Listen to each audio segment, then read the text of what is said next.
You know, when you hear the word Belarus, you might think of a country which helps Putin in this war. But I think about brave partisans who stop Russian military equipment. I think about Belarusian military volunteers who are fighting in Ukraine. They understand that victory in Ukraine will lead to lasting change in Belarus. The most dangerous moment in our history, but there is hope. At this very moment, everything we stand for, everything we believe in, can be destroyed. Democracy, freedom, justice. On the other hand, this moment gives Belarus the opportunity to turn the tide and make our country part of the European family. But it must be the result of coordinated action. Putin must be defeated. Putin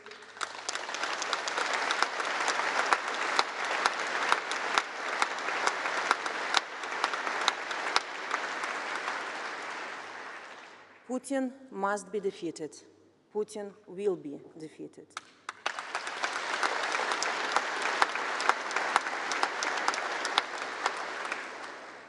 Lukashenko must be defeated. Lukashenko will be defeated.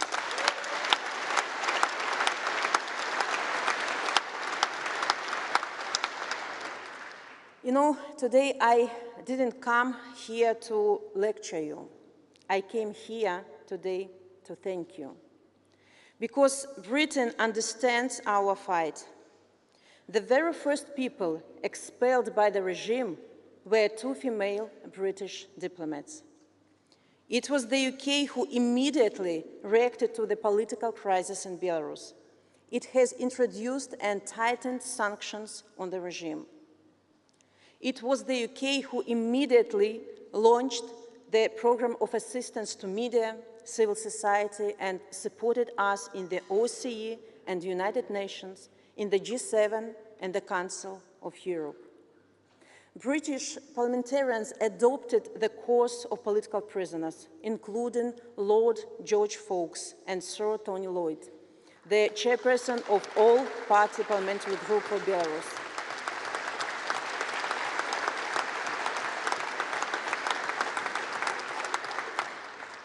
I'm aware that Tony is unable to be here today, and I send him my best wishes on behalf of Free Belarus. And of course, I must mention the UK's role in supporting the fight of Ukraine. It has become an example and inspiration to many others. UK must continue to lead the global fight against tyranny and oppression. People all over the world look to you for your strength. We are together on the front line in the fight for democracy. And let me assure you, we will not stop.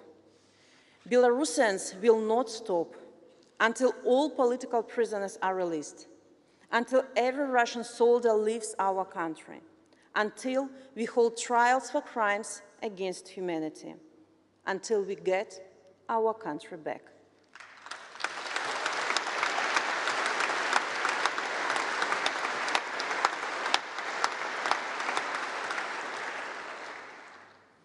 I will never rest until my children, all children, can live in a country free from fear, tyranny, and war. I came here to say that we need you, and we need each other. This is not an easy fight, but thanks to you, thanks to your passion, thanks to your continued support, I know that we will win.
Thank you so much, Svetlana. There are no words, really. That was just amazing. So thank you. It's almost the end of conference, but we've got one final speaker, and we're going to end the conference how we started it, with me calling Angela Rayner.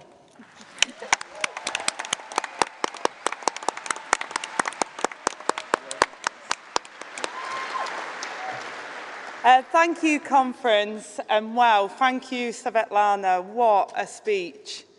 And the sacrifice that Svetlana has made for her country, she sets an example to us all. A woman, a mother, who has led a movement, not for personal ambition, but to free her country and her people. And I say,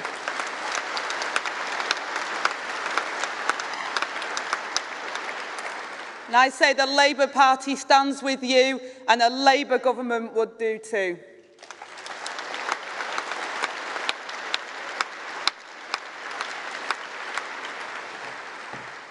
Now, conference, it's a great honour to make the closing speech before our traditional anthems, to close the week just as John Prescott did back in the day, although I think I look better in a dress.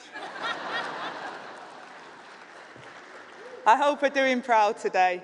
I love the traditions of our movement, from the Durham Miners' Gala to the Tolpuddle Martyrs Festival. But conference, there's one part of our history that I will never celebrate, and that's losing elections.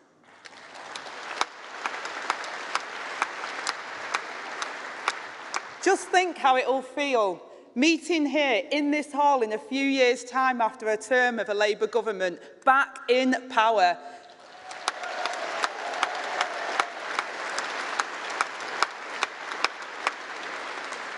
Now, conference, this is the Labour Party, so I've no doubt that we'll also be discussing how further we'd like to go once we've debated the CAC report for around 20 minutes. But conference, what I will say is when the Tories deliver 1% of what they promise, they talk endlessly about that 1%, and we never hear about the list of broken promises. When we deliver 99% of what we promise, we talk endlessly about the 1% we didn't instead.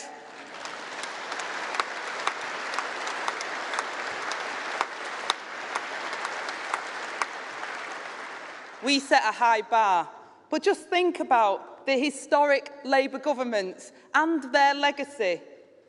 They didn't please all of our movement all of the time, including me, but those Labour governments made history. The NHS, social security, the welfare state, council housing, modern higher education, the open university, decriminalising homosexuality, outlawing racial discrimination, introducing equal pay, the national minimum wage, Sure Start, devolution, the Good Friday Agreement, civil partnerships, Equal Pay Act, the Human Rights Act and the world's first Climate Change Act.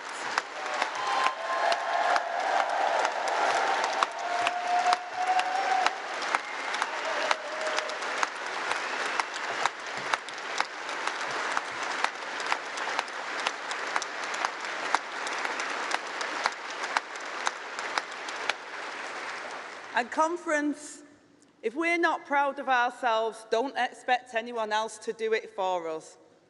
And just think what that future party conference could have to celebrate. We've shown this week how different we'll be, not just in our vision, but with our plan for Britain. Starting with the biggest challenge facing not just our country, but the world. We'll tackle the climate crisis head-on.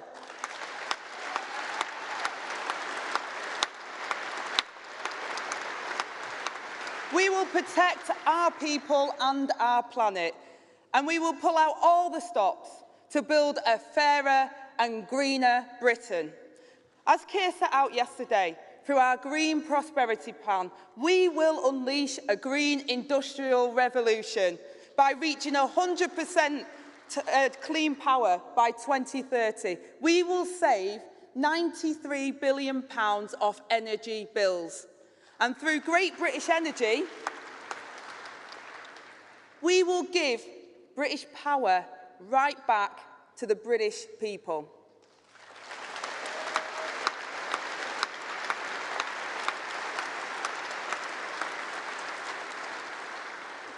At a conference, I said on Sunday that a moment of choice is upon us. A moment to show the country that we are ready to govern. Well, conference, I know I'm a bit biased, but boy, do I think that we've shown that.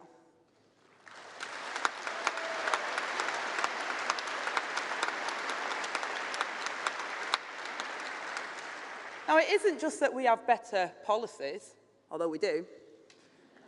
It isn't just that we will be more competent, although we will.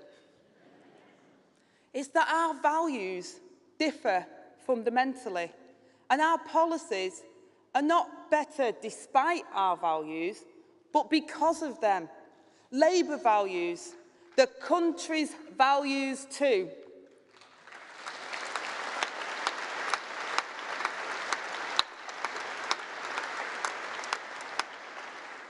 Yet too often, when it comes to elections, people feel that they have a choice of heart versus head, values or competence. I say to those watching at home, this week, we have shown it's a choice you will never have to make again. And this past week, the Tories have shown it too. The Conservative Party are no longer pretending to be competent and stable. Today's Tories will plunge us into chaos in pursuit of their dogma, divide the country to rule it, and regards rules as for you and not for them.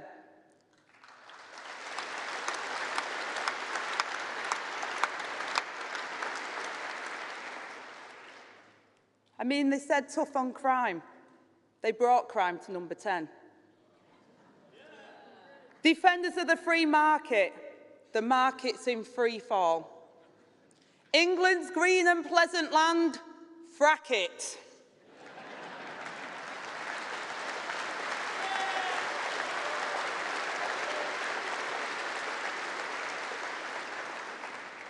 From the party of stability to causing earthquakes, from the party of business to a slapdown from the IMF, from the party of serious government to the party of parties. Liz Truss has even crashed the pork market. Now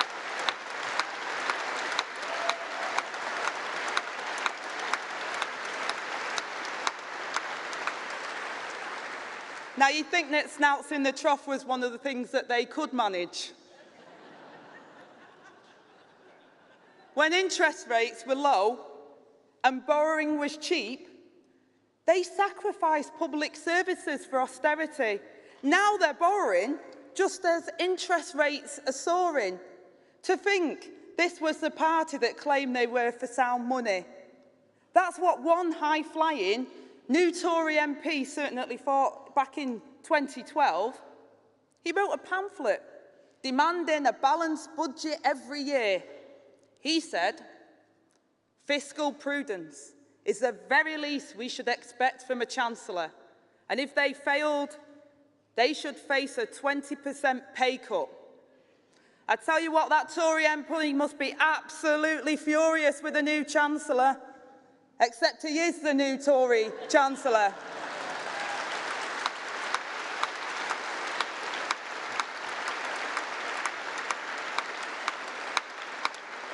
And you know what? I've got a funny feeling he won't be taking that pay cut either. Because you see, pay cuts are for other people. He won't even let the budget watchdog tell him just how much of our money he is handing over to the super rich. They used to say the Tories knew the value of nothing but the cost of everything. Now they don't even know that. Now, the next election won't be a choice between a strong economy or a fair society. We don't have to choose one or the other. Because you can't have one without the other. An unequal economy is an inefficient one. It's perhaps the starkest difference between us and the Tories. Never again can we let them pretend that they are the patriotic party. I love my country. That's why I want so much better for it. But the Tories now think our biggest economic problem is you, the working people of Britain.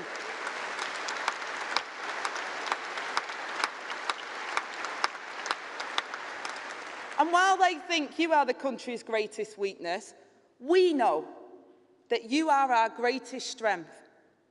And that's why Rachel and I will make the minimum wage a real living wage.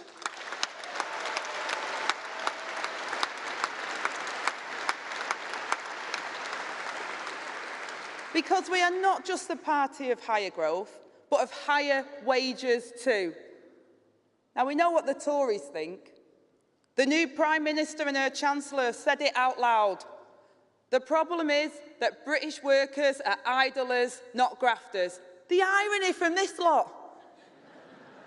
Liz Truss says she doesn't like handouts, then handed £150 billion to the energy giants. They believe in handouts, all right.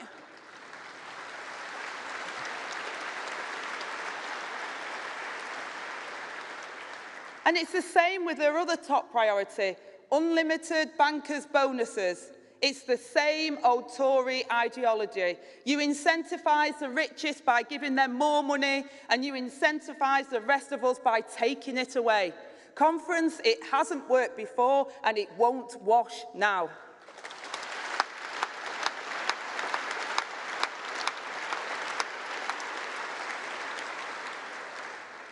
Now, I know they'd rather forget it, but we're now in 12 years into Tory government, even if we are on our fourth Prime Minister. And where are they now? David Cameron, the privatised Prime Minister sold to Greensill. What was his greatest achievement? Fooling the Lib Dems. Not exactly a high bar.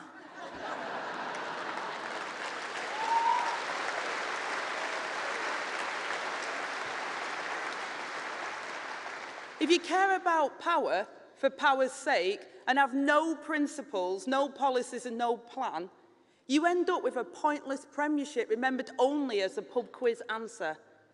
And then, of course, we had Theresa May. I remember her telling us that if you were a citizen of the world, you were a citizen of nowhere. If only we'd known about their green cards and tax loopholes. Their politicians becoming like their donors, residents of everywhere, taxpayers of nowhere.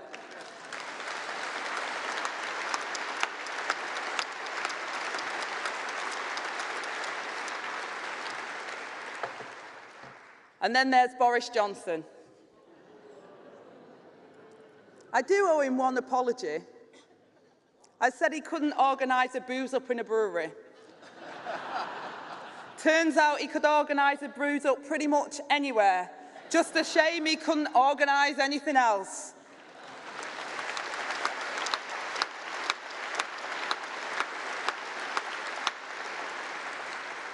Now, we're a party with a serious plan. He had a plan for a serious party. I'll miss one thing, though. As inflation ran out of control, at least his jokes were one thing that got cheaper every week. But the real problem wasn't that his jokes were so cheap, it was that his mistakes were so expensive. He ended his time claiming he was forced from office by the deep state. The only deep state that forced him from office was the one he left our country in.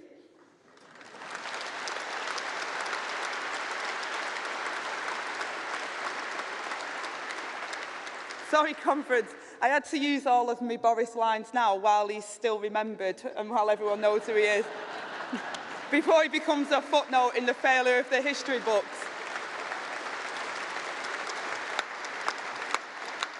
But conference, at least that's what the new Prime Minister must be hoping for, because he'll be sat on the back benches, plotting his comeback with a glint in his eye, thinking, I wasn't so bad after all, was I? What a sorry state of affairs.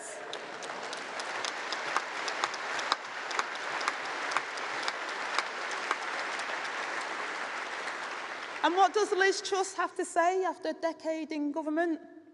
Apparently, they were wrong all along.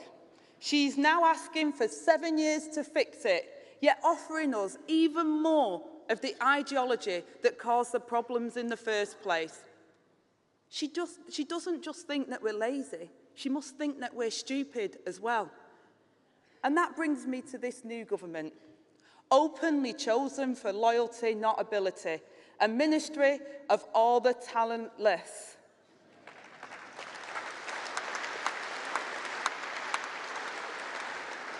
Frankly, conference, when I looked at the benches opposite last week, I thought the clowns had escaped the circus. Not so much flying circus, a lying circus.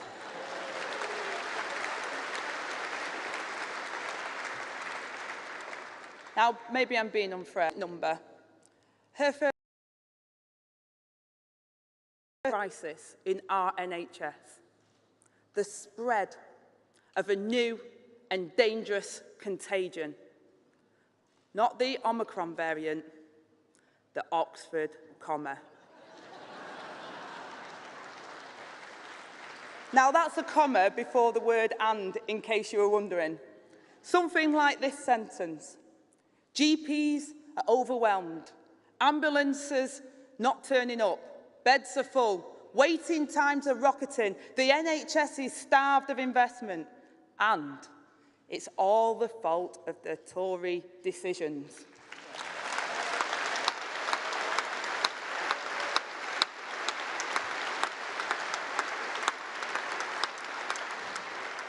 Now, it'll take a Labour government to put that right. So here's another sentence that Therese Coffey won't like. A Labour government will double the number of district nurses, train 5,000 new health visitors, create 10,000 nursing places, double the number of medical students, and we will pay for it by reversing your handouts to the wealthiest few.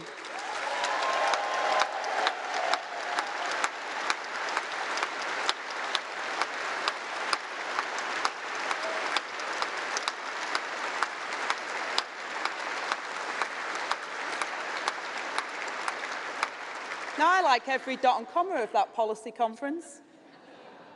And what a contrast to the government you've seen this week.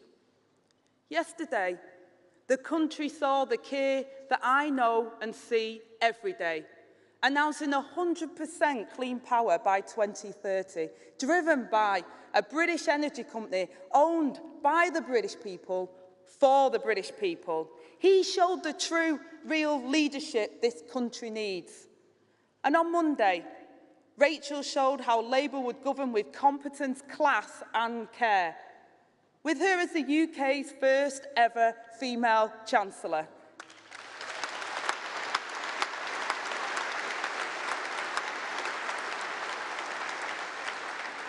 Setting out our National Wealth Fund to give the British public a share of the wealth that they create, and a genuine living wage that matches the cost of living. And I just want to thank my own front bench team, Rachel, Justin, Imran and Flo and Fleur, for all that they have done. We have set out our 5-point plan for national procurement to tackle waste, sleaze and lies and unleash the power of public spending. Our Fair Work standard to raise working conditions across the economy, alongside our New Deal for working people. And we haven't stopped there. Our whole shadow cabinet has shown we are a team with a plan. 70% home ownership, our renters' charter, a clamp down on buy-to-let, council housing, council housing, council housing.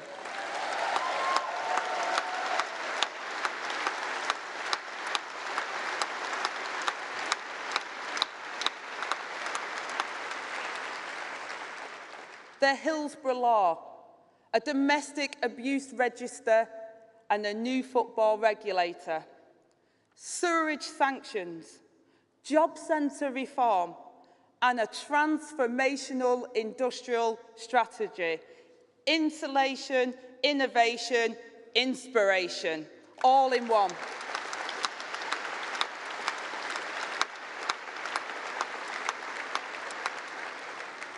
$13,000 more police officers to keep our communities safe. New Navy ships built by unionised workers in British shipyards. Closing the tax break for private schools to fund education for all.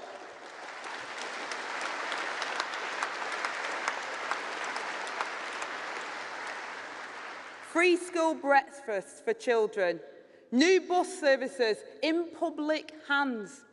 And as contracts expire, restoring public ownership of the railways.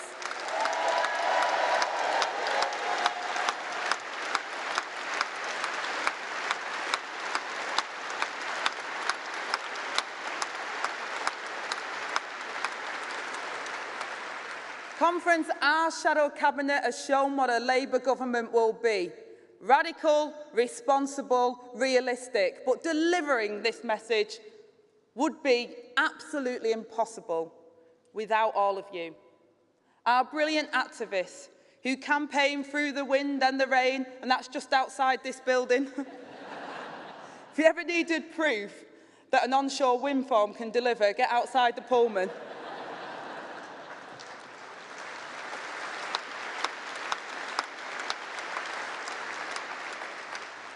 Now, I have too many people to thank, but I want to mention our brilliant chair, Alice Perry, standing down from the NEC.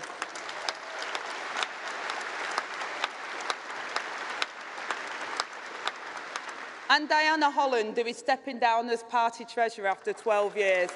We all owe her a debt of gratitude. We could probably do with her also in the Chancellor's office as well. And finally, a thank you to Liverpool for hosting our conference.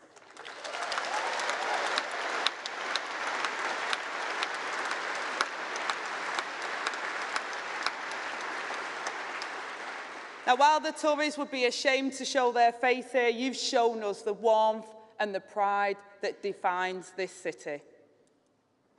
Conference this week, we have shown how together we will transform this country, and the depth and the talent across our whole party. And we've come together to honour our history as only Labour can. Be in no doubt, the times ahead are going to be tough. But now let's rise to the moment and deliver for working people of Britain. Let's build a fairer, greener future with a Labour government in power once again. Thank you.